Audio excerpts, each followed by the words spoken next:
شعیب علیہ السلام کی قوم، اس قوم کا عجب معاملہ تھا کہ یہ ناپ تول میں کمی کرتے تھے.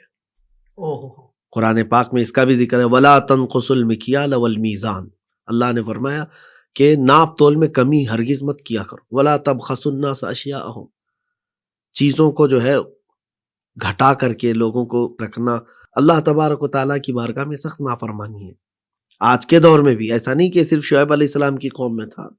ناپ تول میں کمی کرنے کی وجہ سے اس قوم کو جب شعیب علیہ السلام ڈراتے رہے اللہ کے حکم سے، تو وہ قوم کیا کہتی تھی؟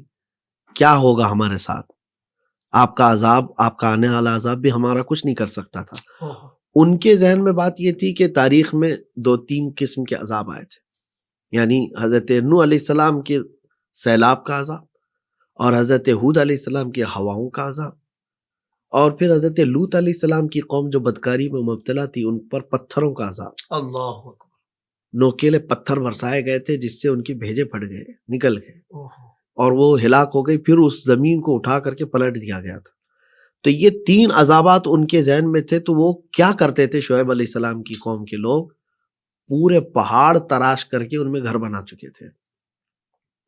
اب وہ کہتے کہ سیلاب کا پانی بھی یہاں نہیں آئے گا، ہواؤں سے کوئی پہاڑ اڑ کے نہیں جائے گا، اور پتھر برسیں گے بھی تو پہاڑ پر کچھ اثر نہیں کریں گے. یعنی اپنے زوم میں انہوں نے اپنی پوری تیاری کی ہوئی تھی کہ اس عذاب کا کچھ نہیں ہوگا.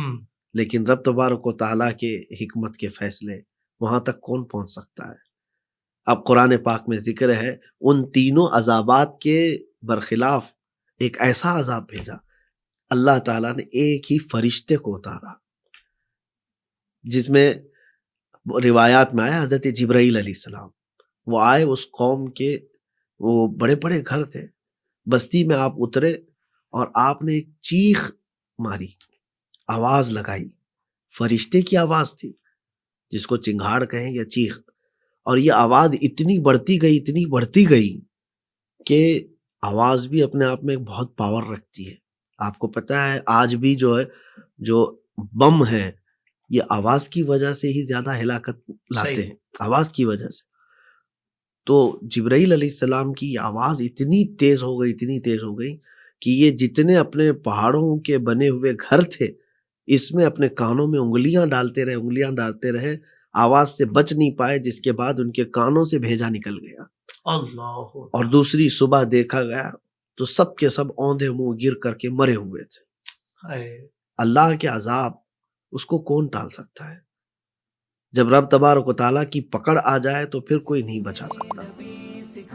زندگی کے تمام شعبوں میں دینی رہنمائی حاصل کرنے اور آخرت کو بہتر کرنے کے لیے ہمارے YouTube channel Islamic digital studio کو سبسکرائب کر لیں اور بیل آئیکن بھی پریس کر لیں. قرآن سے بھی ملاتا ہے.